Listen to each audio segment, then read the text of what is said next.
I'd like to start my talk with a disclaimer. This is a very unashamedly one-sided presentation. The other side of the argument is constantly played out in the media. If you do feel the need to hear the other side of the argument, please play it very quietly in your internal monologue as I go along.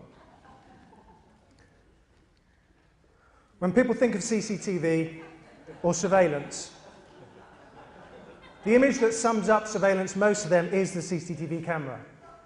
I'm going to talk to you today about those cameras, but obviously this is just a part of the surveillance state that is all around us. CCTV, though, is an issue that is particularly interesting because it is so representative of what we're up against in general. I hope by the end of my talk you'll get an idea of this. CCTV is yet another lie in a long list of lies sold to the general public. CCTV has been sold as a tool for crime prevention, crime detection, and crime clear-up. But it's all a lie. Hundreds of millions of pounds of public money has been wasted on this lie, and much more is set to be wasted in the future unless we halt the expansion of the surveillance state. In the late 1990s, more than 75% of Home Office crime prevention budget was spent on CCTV. It is estimated there are around 4.2 million surveillance cameras in the UK, which puts us at the #1 position in the global league table for the ratio of cameras to people. We have a camera for every 14 people. 20% of the world's cameras watching 1% of the world's population.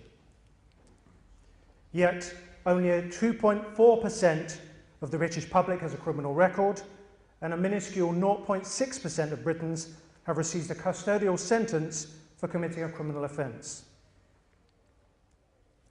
Now, the UK has no formally codified constitution, but our way of life for hundreds of years has had at its core certain principles of common law and equity. The principle that you are free to do anything that isn't specifically legislated against, or more correctly, isn't unlawful, and the fundamental legal principle of innocent until proven guilty. In recent years, we've seen these fundamental principles eroded by the introduction of illiberal laws and the increasing use of surveillance technologies such as CCTV. Anonymity is not a crime. In fact, English common law is built upon the right to anonymity, implicit in the right to walk down the street unchallenged, provided you are not doing something unlawful. Surveillance cameras present a serious threat to privacy and civil liberties, and the alleged trade-offs of safety or security are unproven and vastly outweighed by the risks of creating a police state. We are being asked to trust that the state will not misuse its powers, whilst the state refuses to trust us as it expands its surveillance and treats us all as suspects.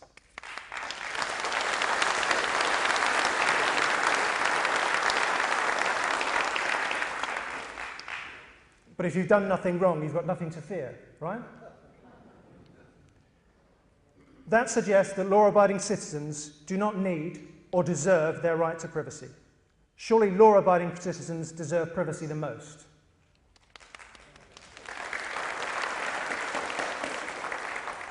So what have the politicians traded our freedoms for? CCTV must work, right? Well, let's look at some of the many studies into CCTV, some funded or commissioned by the Home Office.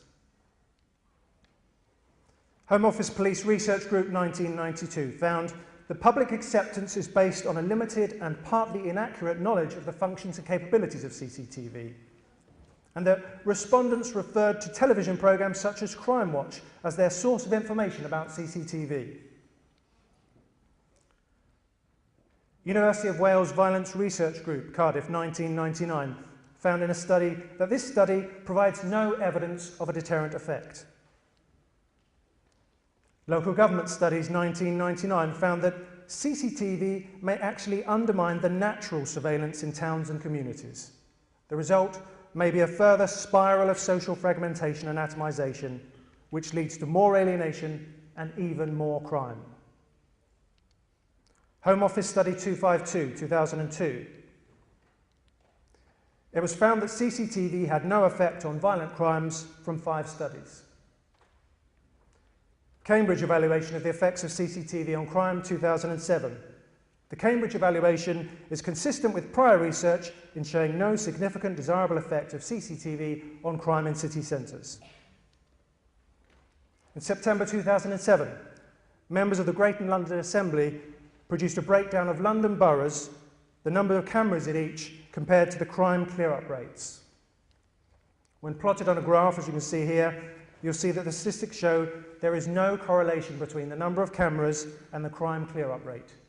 In fact, in 4 out of 5 of the boroughs with the most cameras, they had the record of solving crime that was below average.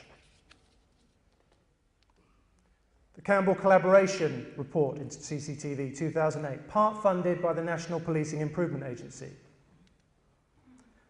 The evaluation of CCTV schemes in city and town centres and public housing did not have a significant effect on crime. The Oxford Policing Policy Forum report, Too Much Surveillance 2008, found Britain is in danger of becoming a society where everyone is effectively on parole. Home Office Study 292 2005 found it would be easy to conclude from the information presented in this report that CCTV is not effective. The majority of the schemes evaluated did not reduce crime, and even where there was a reduction, this was mostly not due to CCTV, nor did CCTV schemes make people feel safer, much less change their behaviour. Clearly, this isn't the conclusion the Home Office wanted, so an extra line was added to these concluding remarks. That, however, would be too simplistic a conclusion. What is the point of doing research if you are going to disregard its conclusions? But disregarding the research against CCTV is all too common. In June 2008, Prime Minister Gordon Brown gave a speech to the Institute of Public Policy Research about security and liberty. He said, in central Newcastle, after CCTV was installed, burglaries fell by 56%, criminal damage by 34%, and theft by 11%. Gordon Brown took these figures from Home Office Study 252. If we look a bit closer at Home Office Study 252, we find that it says that CCTV had an undesirable effect in Newcastle. The reason why they say this is because crime did fall by 21.6% in the area with cameras, but it fell by 29.7% in the area without cameras.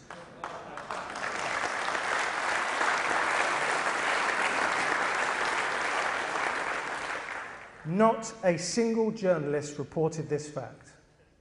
But then disregarding inconvenient facts is not that uncommon either.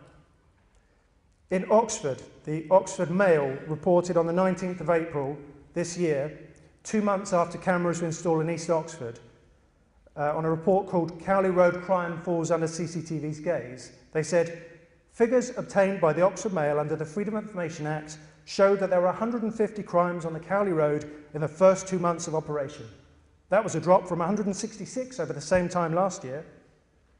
Well, we got hold of that Freedom of Information request and found that some crimes went up. Those included possession of firearms, racially aggravated criminal damage to a vehicle, theft from a vehicle, theft or unauthorised taking of a bicycle, shoplifting, affray, and administering a substance with intent. So what quote did the media choose to represent this?